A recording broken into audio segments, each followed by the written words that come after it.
I'm Ace Valentino, the Similkameen Artist Residency's Communication and Programs Manager, and I'm excited to facilitate today's talk by Kel Taylor, who has been in residence with us since October 21st. This talk series celebrates the artists in residence of the Similkameen Artist Residency and Penticton and District Community Arts Council, giving artists at both institutions an opportunity to share their practices with the public. Kel will give a 30-minute talk about her work and then have 30 minutes to ask questions and engage in dialogue together. A bit of housekeeping, restrooms are just down the hall there. Um, and it is now my pleasure to introduce you to Kel Taylor, a contemporary figurative artist. Kel has been painting for the past 8 years. Her training as an artist has taken place in Canada and in the United Kingdom, where she has taken courses in drawing, painting, and finding joy in creating. Kel lives in Kelowna, British Columbia, where she works in acrylics and mixed media, giving life to the images in her head. Although Kel's work began as a self-healing response to her own journey, she started showing her work when she discovered that others could also feel the emotion in her images and find solace in shared stories. Right, there you go. Yeah.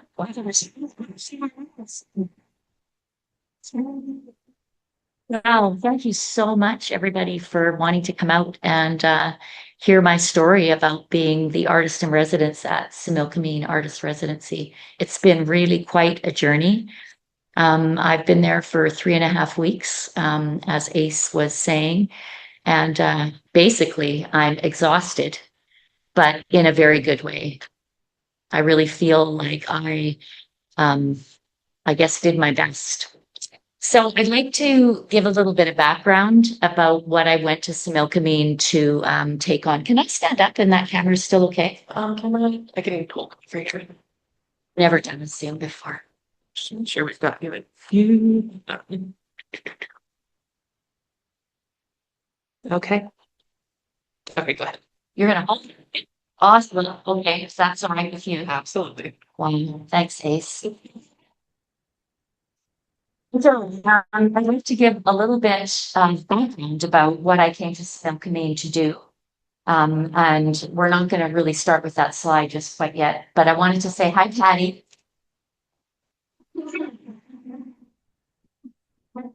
Okay, right, that. I was born in so-called Vancouver on the ancestral and traditional stolen lands of the Musqueam, help me, Squamish, and Tsleil-Waututh people. I've never given land acknowledgement. Oh my goodness, I'm already getting. I'm tired. Um,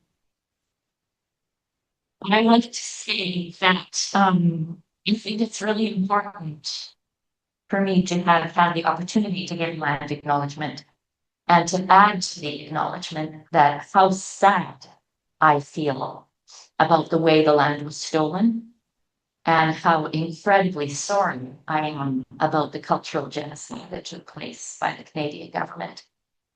To be honest, don't really know how to reconcile that within myself because my family as settlers were part of this. They were given land for free by the Canadian government as part of the Dominion Lands Act of 1872. They were given that land, up to 160 acres they could have, and all they needed to do was to farm it and put a building on it, i.e. increase the value, live on it for 3 years, and they could be granted title for the land.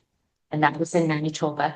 And at the same time, the Manitoba government, as part of the Dominion Lands Act, I think it was Canadian initiative, actually national, they, designated the Indian reserves and did not give fair compensation for the land they stole. So I find the whole thing to be so, so difficult because my family is part of it.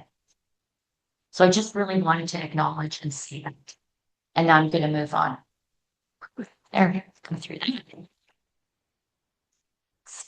So now I'd like to shift and talk about how this whole thing came about, this project I took on at Similkameen. And it starts with meeting with curators. And I'd like to acknowledge, another acknowledgement, that the slide that you're looking at there is an incredible, amazing, heart-opening public installation on Crosby Beach called Another Place by an artist, Anthony Gormley, who's a UK artist. And what he did was he took oh man, I can't remember if it was 12 or 17 molds of his body, and then created 100 cast iron statues, life-size statues of himself, and placed them along the tide line and 1 kilometer out the horizon, and they span 3 kilometers. And what Anthony Gormley was trying to get at was the relationship between the body, between the natural elements and space. And to be on that beach with these statues, which we were, was one of the most moving experiences I have had, because you really did get the sense of space. You got the sense of the elements because the tide comes up and shifts, the pouring rain, the fog, and there's all these milestone statues that you just look for as far as you can. You can go right up and touch them, and which it's a beautiful installation. So I just wanted to acknowledge them. I use this slide to talk about the curators because it is such a beautiful piece of work. And it's the curators that are, I believe, one of the groups of individual that are finding this kind of art and bringing it to us and making choices. So I want to talk about my journey starting with curators. I used to think that maybe curators were like a closed door, gatekeepers that would maybe keep you away from where you really wanted to go, show your work. But then I met a curator who told me, a lovely woman, who told me that in fact that from her perspective as a curator, that there are as door openings with the port emerging and mid-career and professional artists that put them on their way. And I found that pretty moving, that they could in fact hide. Be a resource and be there to help someone like me. So that was a real start of my journey, is meeting that curator. And then that same curator, excuse me, said to me, you know, one of the things you might want to decide is whether you want to go with your art or do you want to go curatorial. And I knew, because I wanted to tell stories, that was my principal motivation to make art. And I wanted to connect with people. That really, it became clear to me, and it just came out of my mouth, like one of my very good friends would say, like shit out of a goose, that curatorial for sure. I wanted to be in the public art galleries. So that was really important to have had that conversation and get clear that that was my trajectory or what I was yearning for. And then in order to do that, this curator suggested that I invite curators out to look at my work and again, get info to get onto the internet. So I invited another curator out, and from all my work in the studio, Pollock, I love you. That curator came out and said, you know, in order to get where you want to go, because I told her, she said, you're going to have to create a cohesive body of work. And I thought what she meant was that I'd have to create a body of work where the style was all similar, maybe the palette all was cohesive. And that's what I took from that. But I was pretty nervous at that visit. And then and the next curator came, and that was really a gift for me because I think I was relaxed enough, and perhaps it was also the dynamic of the visit, that I was able to ask more direct questions about what that meant, the cohesive body. And that was when she shared with me. And this was really groundbreaking for me, that what that means is not consistent style, but it means that to be in the public art gallery, their job is to educate the public. So you wanted to pick topics that were relevant to the world, that maybe were social, political, some kind of topic, that's what cohesive meant.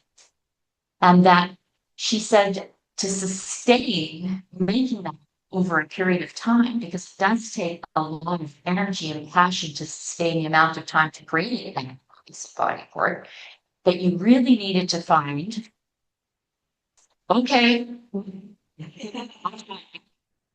there, okay. That's not a slide I thought was going to come, but that's okay. We can work with this. This film, I shared finally that third thing that I was talking to is that what was on my bucket list. What I really wanted, I said, I really want to have a show in a public art gallery. I really do, and I want to know what it's going to take. And I asked her two questions, which I thought, someone told me, I asked her if my work was good enough. Was I running or was there something I needed to do more? And then I also asked her about the cohesive body work and what that really meant.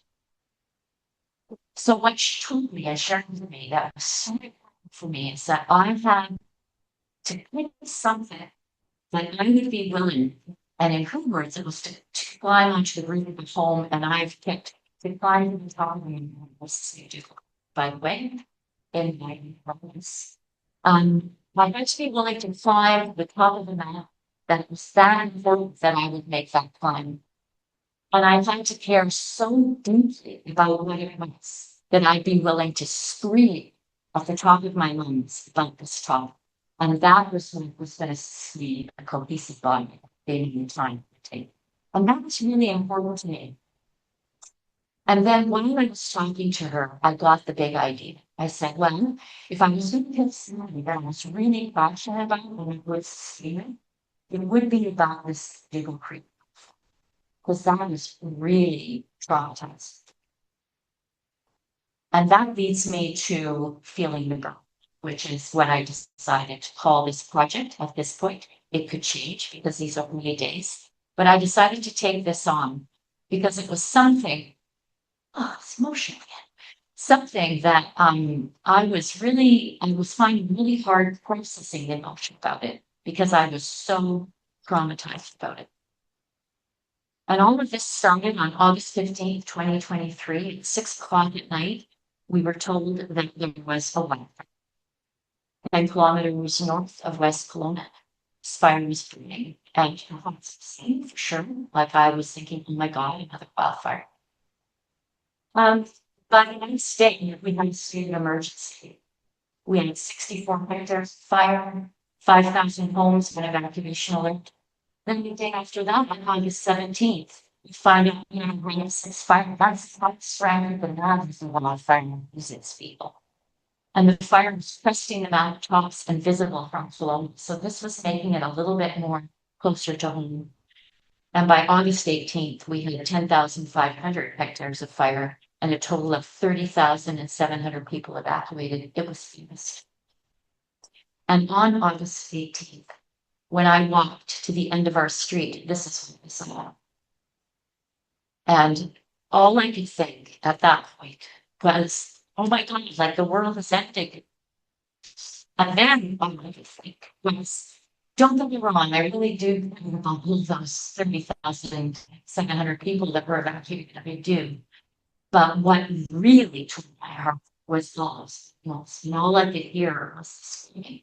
I just looked at that mountain and thought, oh my God, what's happening with the deer, the birds, and, everything that lives in that fire. And so it was such a difficult thing for me to process that I would try to ignore. But on August 18th, or perhaps the 19th, I'm not sure, it might have been the 19th, the neighborhood right next to us was on evacuation alert, and I knew that we had to go. But we didn't have a car. And, that's pretty scary. But we had these beautiful, incredible, open-hearted neighbors that lent us their second car. And so we packed up the Toyota Yaris. And I want you to know what my priorities were. When they tell you to pack up, you might take 5 and 7 kids. I don't know, your jewelry, you might take your passports. But me, and I'm not lying about this is what I put in the cat food, water, cat litter box, blanket, cat bowls, laser pointer, stripes, slice, play with that.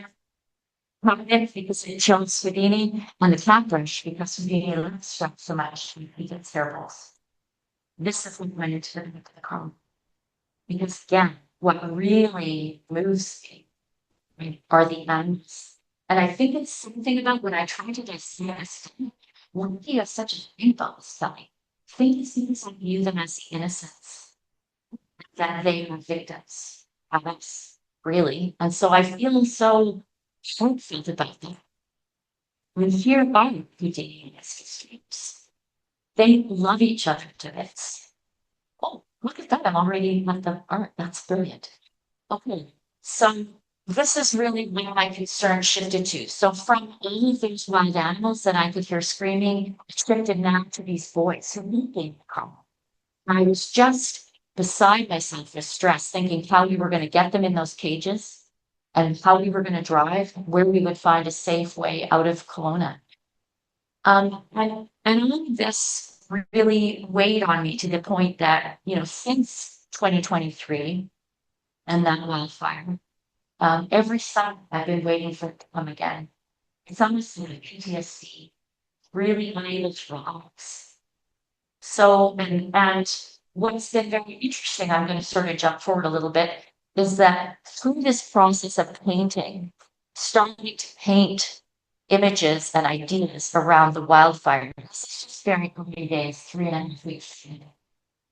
For the first time, I was able to watch a documentary about what was ended up being called the Gross Complex, three wildfires combined to cover the 15,076 hectares burned.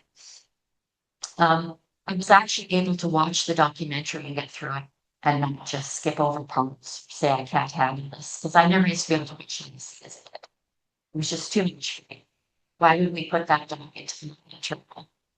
Anyway, so the painting has been really, really therapeutic for me, and it's allowing me to process some of my feelings. And I'd like to shift them to talk about what these paintings are about. Oh, now I'm supposed to do something. Like, pretty much. So that's something. Well, really nice. So I'd like to talk about this first painting here. Was one of the first ones I did. And what this painting is called is Crossing the Lake. And what it's responding to is that experience. I showed you that slide of what we saw at the end of our street on August 18th, but I don't think what I did say. And, that was one thing about that fire over there, but now it's in my face, feels like Armageddon. But then that freaking fire jumped the lake. And, it was one thing that it was over there, but now it was here. It had jumped the lake. And it's like a little life of its own. It's like it was some incredible force. And it just scared the crap out of me. And so this piece is all about crossing the lake, the fire crossing the lake. And when I finished it, it was interesting because there was a moment when I really thought, is this fire is this representative of fire and it's coming up to the other side? Or is this the warrior that's been fighting on that side and exhausted and burning and coming to the other side now to help? And I think it could be both. I think there's something in the posture of this particular figure that suggests a weight on his shoulder, kind of like a resignation. So I certainly could carry that place of having fought that fire. I intentionally left the face covered because there's this part of me that doesn't want to face this. And I wanted to express that. And then this other side, I really felt carried this sense of love. And the garment that's on it, I'll get to when I talk about this one right behind me. So that's what this is, Crossing the Lake. So this next one, I created here, synchronicity or synchronized. This one is called Diana, and this I'm going to thank my husband for helping me with because I created the figure. I have this flag tattoo on her back, and she's kind of running through the forest. Is it on, or is she going in to fight fire? Again, there's that discrepancy, and I like in my work. I discovered that Similkameen, something that might mean one thing, but it can also mean another. You like that tension back and forth. But then I had this vision at night about putting this quiver on her back, about giving her these arrows. I used to love nature. We had a traditional bow. So it wasn't, unfamiliar to me. So I put this on and shared this with my husband. He said, "Oh my God, Kelly, that's like the goddess Diana." right? The Roman goddess Diana, who was often depicted with the bow, with the bow and arrow. And the really fascinating thing about creating Diana, unknowingly, is that she is the protector of forests and wildlife. And I thought that was just, freaking brilliant, if that's okay to say on the dude. But I was, and the other interesting thing that was an intuitive moment was a piece of collage that's down here that you won't be able to see. My husband, she went an Italian supermodel, and my husband explained to me that because this was a Roman goddess, that she would have been Italian. And I listened, that seemed important, and I found it, and I wanted to put that on there. So that was in fact what I was doing, was depicting Diana.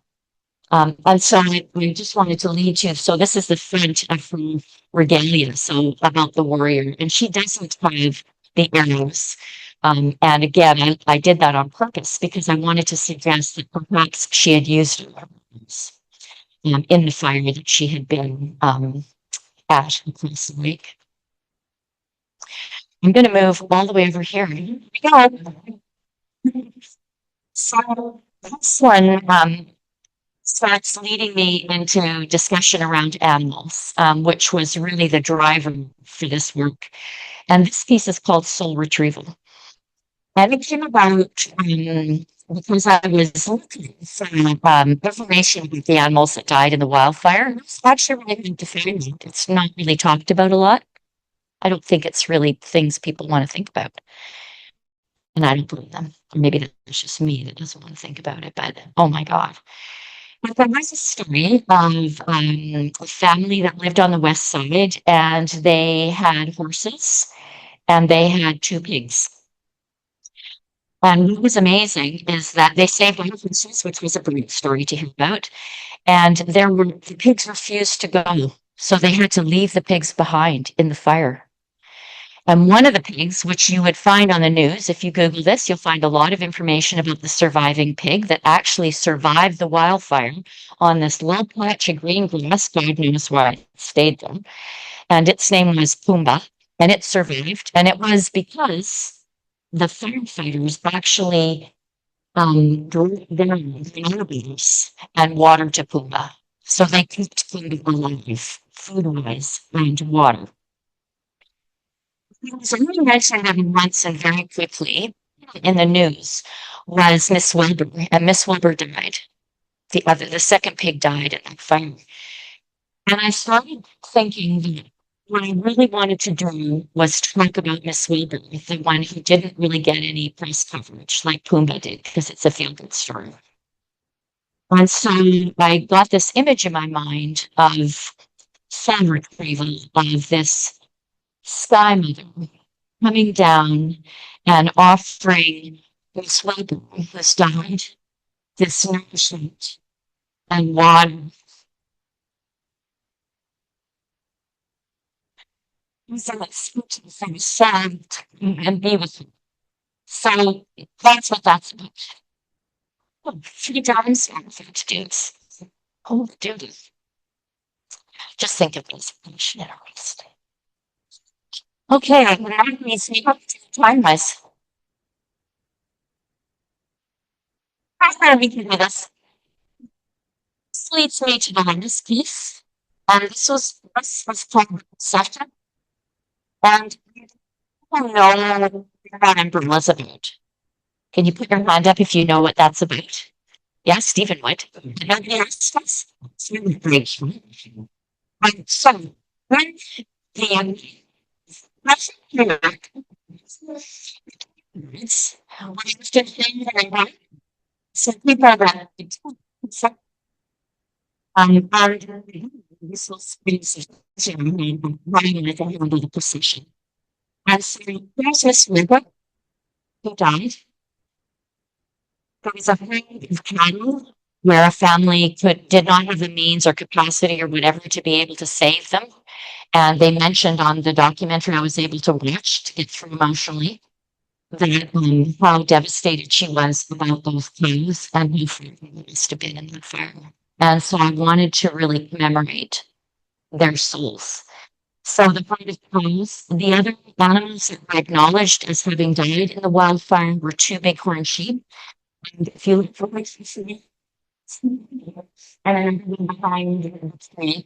And the reason they're at the back of the procession is because I've just been at the artist residency where there are bighorn sheep. They come down, but they're very short. So we wanted to leave them at the back. And I did not include in the procession because it just didn't feel exactly quite right, but is definitely in my heart was a bear cub that was injured so badly in the wildfire that they ended up having to euthanize it. So that was the other animal that was talked about in the news. And I was quite excited about this piece because I just found that figure in my heart. Like I was able to leave her trade and leave the rocks and the charred smear in her clothing, kind of representing the charred forest. Like she would be leading this procession because she's also someone who's been injured and died, i.e., the trees in the forest. So this is in fill out the procession. Really, this is my well, you shouldn't have favorites, but you do. It's like your kids, right? I don't have favorites of my kids, but some of them might be best. The next one I'm not even going to talk about too much because it's a work in progress. It's a cryptic, and this is called Waiting for God, small g. And I was crouched in the grass. This was from the photo shoot that my husband and I did in McDougall Creek. And what I wanted to get here is that I was in the grass waiting for the animals to return, waiting for life to return into the forest fully, i.e., for me, God. So that was what I took on in 3.5 weeks. And I'm going to talk now about what the art residency meant to me, what I learned quickly. And it was cosmic to have 24/7 access to my own 20 by 10 studio that opened. It was majestic. And it was interesting to watch what I do with unlimited and uncensored access while I paint like a demon. It was interesting for me living with other creatives, having roommates, not always simple, but it was totally interesting. Learning to say they, them, but often blendering because I don't have a lot of non-binary people in my life. And because there were people at the residency, that was new for me. And I really appreciate learning to move forward in that way. Abiding in a space between mountains older than the Rockies, that was very cool, very spiritual. Finding a perfect canvas embedded in my boot, and learning to extract colors. I did it anyway, yeah. And did I tap into my pit of despair in 3.5 weeks, which was what I set out to do? I think I'm just starting to tap into something. It takes a long time to really uncover that. I wanted to read this quote from a guest book that was part of an exhibition that Similkameen Artist Residency put on at the Alternators Gallery, and it was by one of the artists, Kelly Trebasket. Creativity is a thread that leads us back to our true selves, our ancestors, and our collective future, reminding us that transformation begins with our imagination and the courage to create. And when I read this quote, I thought, it really is true that through this process, having the courage to create these images, allowing my imagination to run and to be true to it, and to give these images life, that I have felt some transformation, i.e., my capacity to even get up here and talk about these things that mean that much to me. I think this is my last slide, and I hope I'm just right on time. Oh my giddy aunt. I'd like to read this poem by one of my favorite Canadian poets, Lorna Crozier, born in Swift Current, Saskatchewan, now living in BC. And it was a poem written specifically about the BC wildfires. This great gift they gave us to keep warm and push away the night.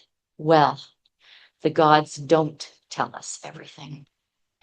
Fire outruns the swiftest horse, leaps over rivers, Without a ladder, climbs hand over hand into the sky, but even from that height, its smoke must make it blind.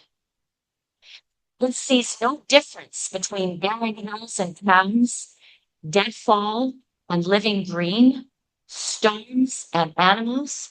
What happens to the deer and marmot hare? Birds like pine cones explode from the trees. Many caught inside the blaze insist it has lungs. They can hear it breathing. A belly that's never full, a quickness of the brain they can work days and nights to outwit. But no one claims it has a heart. The gods didn't warn us. Fire has no heart. Questions, comments, and thanks. I really mean it. I wanted to just thank a few people before you say anything. Ali, the resident manager, long-term Residency residents, absolutely brilliant, open-hearted, big-hearted woman who really has started to have me thinking in ways I haven't thought before. Thank you, Ali.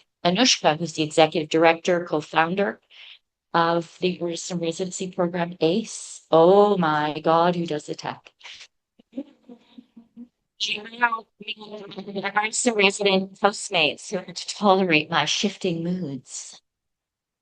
My husband, my dad, my kids and their partners and sheriffs, my friends who support and uplift me, and all of you guys in the Zoomy.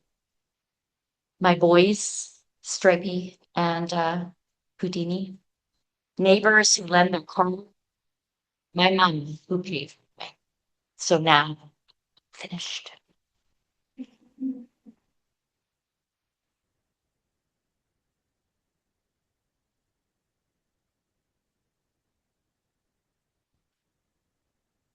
Any questions, comments, observations? Yes. I would go back. It's funny, because I left early, they've, given me that opportunity to go back. And at first I thought, oh, I'll do another one, whatever. But after the experience is done and having learned what I learned and the exposure, and I'm not really going to talk about all the things that it pushed me to think about now. I think it would be good for me to go back. And it was interesting because I'm such an introvert. Even though I'm not here talking, people often assume, oh, you must be an extrovert because you'll go on and on. It's not that really. I can get up and talk like this, and share my emotions, but to recharge, I really need to be alone. And so to paint that intensively, um, I needed a lot of alone time there too. And yet I had housemates. So it took me quite a long time to kind of settle down. So now that I know the gig, I think it would be interesting to go back and maybe not have to do all the time to settle down. So I think it'd be interesting to get more of it even, because I spent a long time trying to figure out how to cope. Most states share bathrooms. I mean, my God, right? So thank you for that question. Anything else? So, yes. How many sorry, you great on the scene? That's a great question. I think we'd like to make at least 20 really pieces that to me are brilliant.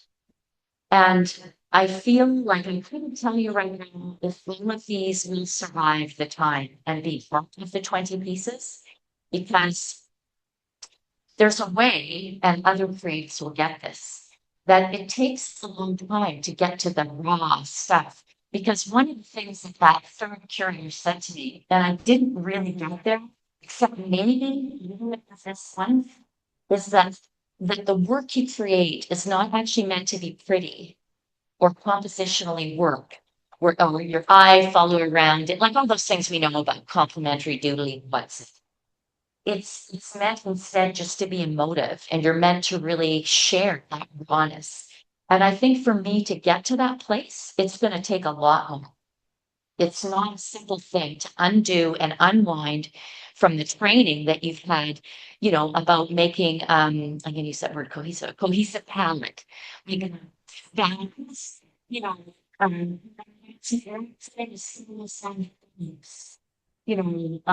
contrasting picture, all those things, and do all of that, and place to a month. And the reason why this black and white one is closest because you can see that I left a lot of my mark making and started doing a lot more breast making in it. So it became a little closer for me. And I felt really encouraged that I might, with time, be able to let go some more. So those 20 could take quite a long time. And I will share, Ali, that I have really taken what you shared with me, Ali, because she is going to watch this, that I'd also like to really explore the idea of performance art. And I think that's going to take and deserves to take a long time to get to the courage that will be required to actually do some performance around this at the same time with the show. So I'm really kind of fired up, right? Fired up. About this, about the possibility. So I think it's going to take quite a while. And I think that I'd like to have every piece feel, oh yeah. And I don't think I'm quite there yet. This is definitely a start. Thank you. Yes. What order did you create the seat here in? Um, thanks for that question because it was something I didn't talk about. When I first started making work, I would read something and then sometimes I would have to paint over it because I'd say that was a mistake. And what I've learned is that it's not a mistake, that what I seem to need to do is to create history. So that it'll be like I'm peeling an onion. I do an image, and this is relevant to answer your question. I do an image, and then I'll have this experience from the image, having sort of a dialogue with them once it's done. And then it'll be done and be in sync. And then I'll have to keep working and working until I bring it to the place it needs to be. So when it started with the work was this was first, and this was second, this was second, but this one and this one have really been painted over. In terms of this, the feeling with the background, the house to find in what I really want to see about this figure coming out of the abyss. This one is most true to the initial sort of background. So I would say that was this, and this. It's nothing like how it started, and I'm really pleased how it ended. And then this one was kind of worked on concurrently, but probably before I finished the black and white one came Summer Tree. And interestingly enough, I don't really know how to explain it, but this one in particular doesn't really have a lot of history. It came quite quickly. And I don't really know how to explain that. So there isn't like this black and white thing about working that it always has to have layers and layers of history. We've talked about this, right? Sometimes you can know something and it just comes. But maybe the history of what came in this was the history that led to that. Yeah. The first thing I thought of when I saw this one here is two things. Well, one, all see it in the behavior since climate change is something which is very political. And then I saw this one that was in the bottom which you will see it was the revolution in Hong Kong, 2028. The partnership about all the schools. Which is very and then yes, one would be all the human information probably in school somewhere.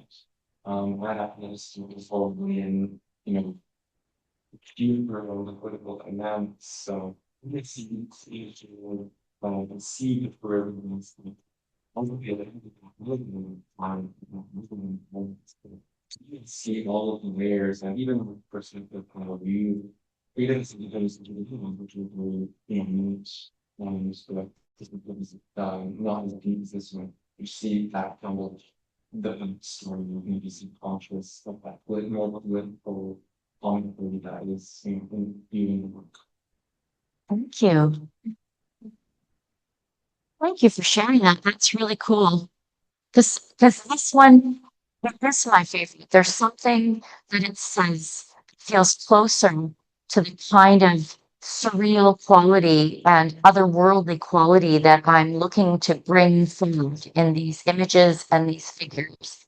And you're right about that procession and that line and that march. This fiction of we have some which imagines the unimaginable and which based on the possibility and story of the kindness of wind and what was his name? Pumbaa? Yeah. Years working and looking for something like the farm and was away from the fire and how the farms away. So many layers, right? And see beautiful something to be the one that's leading animals into safety and picking up.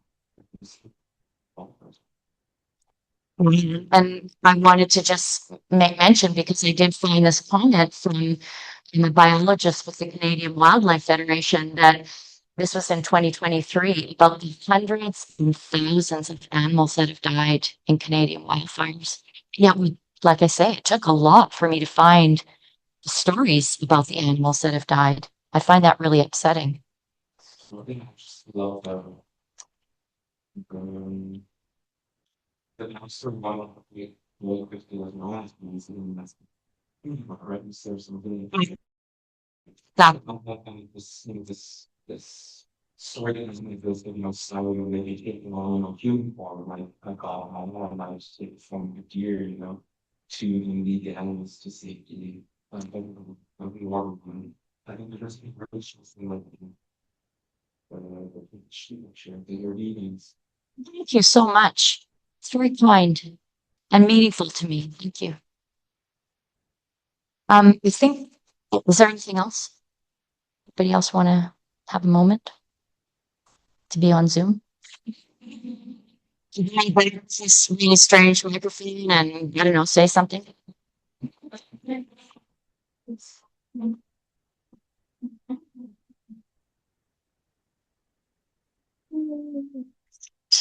Um, there was something I was just going to say. I've forgotten what it was. Okay, well, that's really great. How's my time?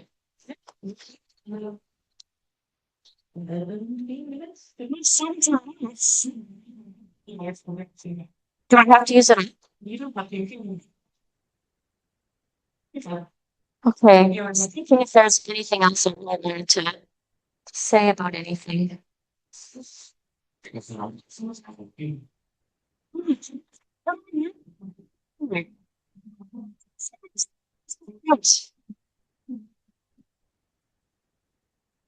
Yes, I just had a thought about that this morning.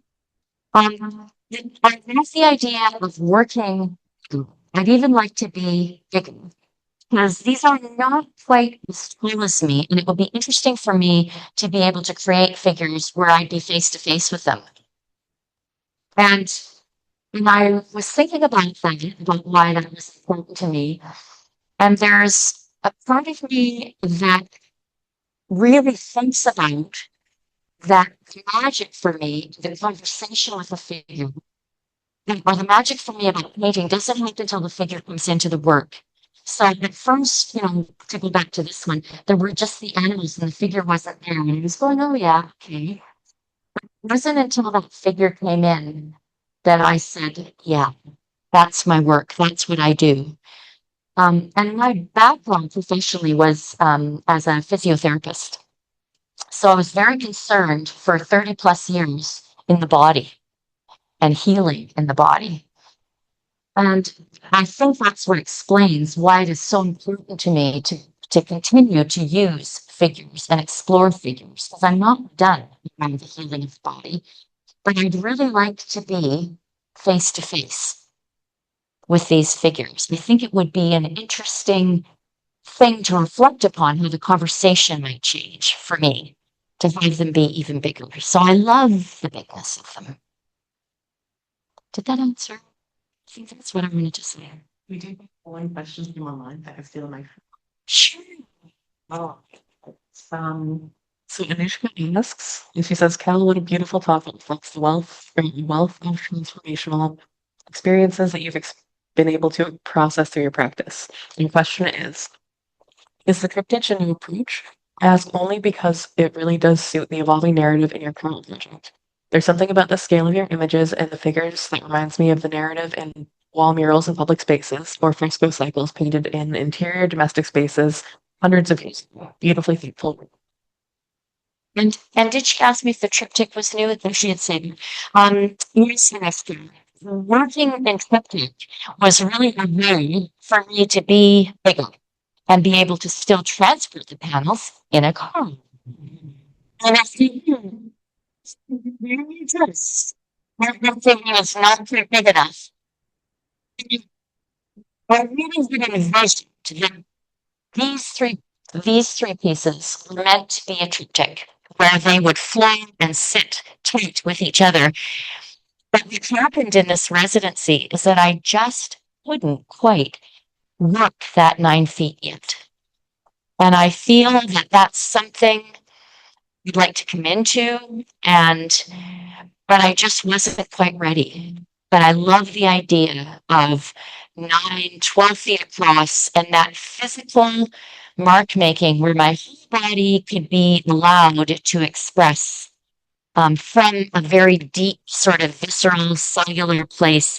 But, 3.5 weeks, I just wasn't quite ready to get to that sort of depth of work. But I would love to get there. And I think that's on my bucket list to be able to get to that really raw, visceral, cellular, deep kind of emotion that I feel, that you've seen me feel in front of you. I'd like that in my work. And it's just harder than I thought it would be to get there. It's going to take me some time and some bravery. My largest size restaurant, by the way, just into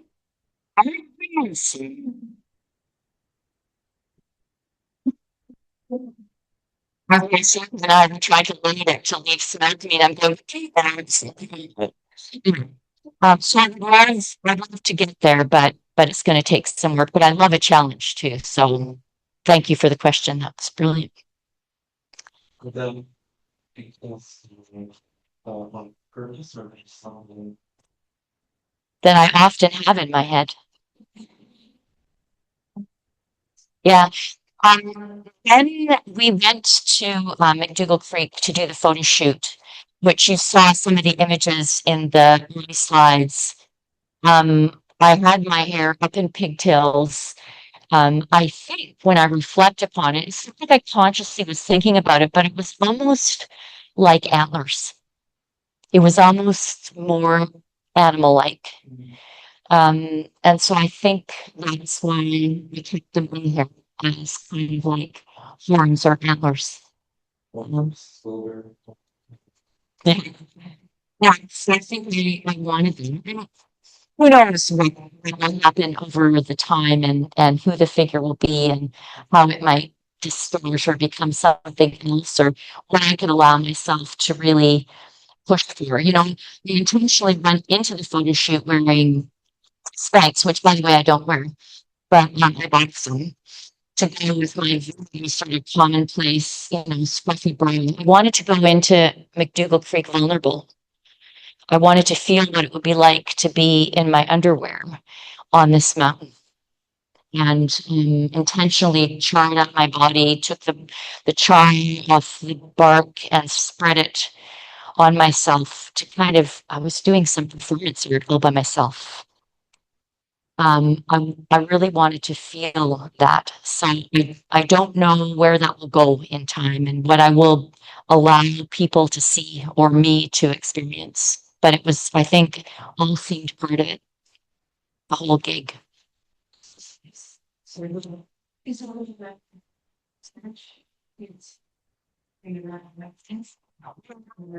Just been in my mind to this idea of as Ali was talking to me today, or maybe Stephen, who knows, doesn't matter. Somebody was talking. maybe it was just my mind, about really giving that experiential moment to an art installation and exhibition. And when I think about performance art after watching Ali's installation exhibition at Penticton Art Gallery, about the way I could be actually physically present at the exhibition and performing from these figures. Like I had this image, and this happened so I can say it out loud. Then I thought, like, wouldn't it be cool to be in this exhibition with this umbrella and leading this procession, like coming out of coming out of work with charred face and silently walking around the gallery, leading this procession in that reverent kind of way, and maybe, even crying. So that's what I sort of saw in my mind, this vision, which, don't hold me to this because I don't know if I could ever pull something like that off. That's why I was wondering about those animal head masks. But that's what I was thinking about around performance art, about including that in an exhibition, putting myself in the exhibition. Because it seems very important to me that these figures, it's not egoic that I keep using my own body in my work.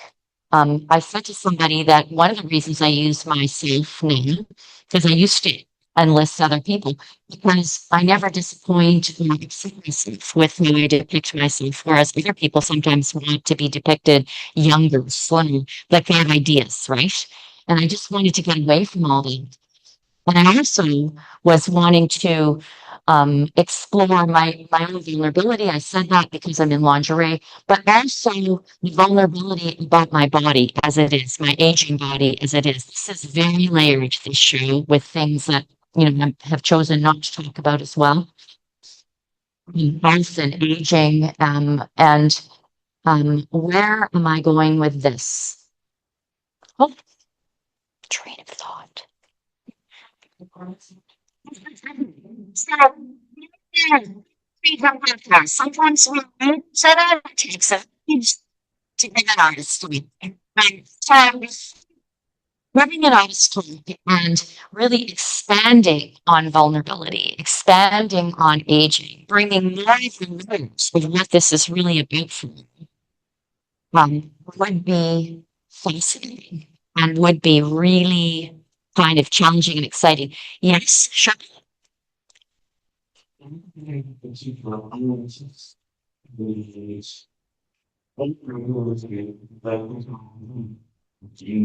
I was in influence.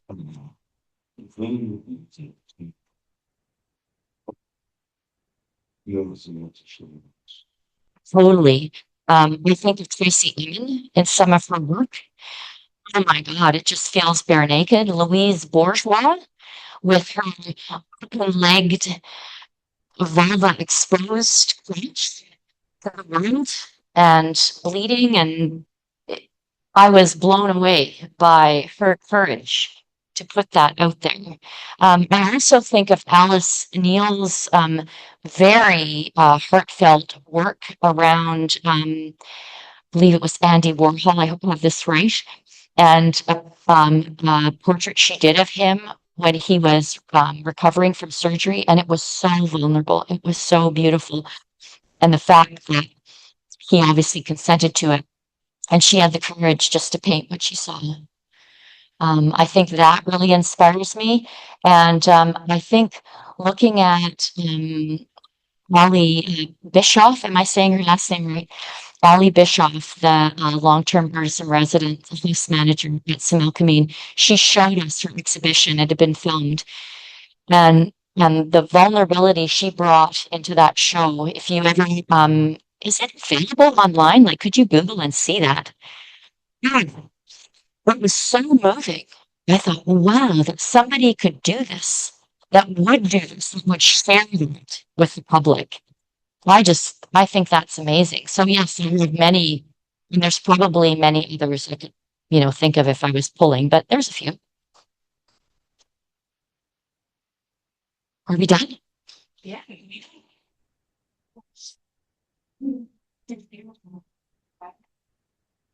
It's interesting that you say that because I used charcoal, which I always use charcoal. I use charcoal in my week. And I mean, maybe you guys all know this, but charcoal is burnt wood. But and I thought, using burnt, I'm not done about going back to that site, to McDougall Creek, because it's very personal for me because it's so close.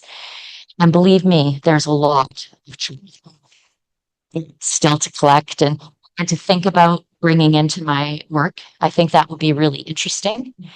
So thank you for bringing that up. You guys have been an amazing audience.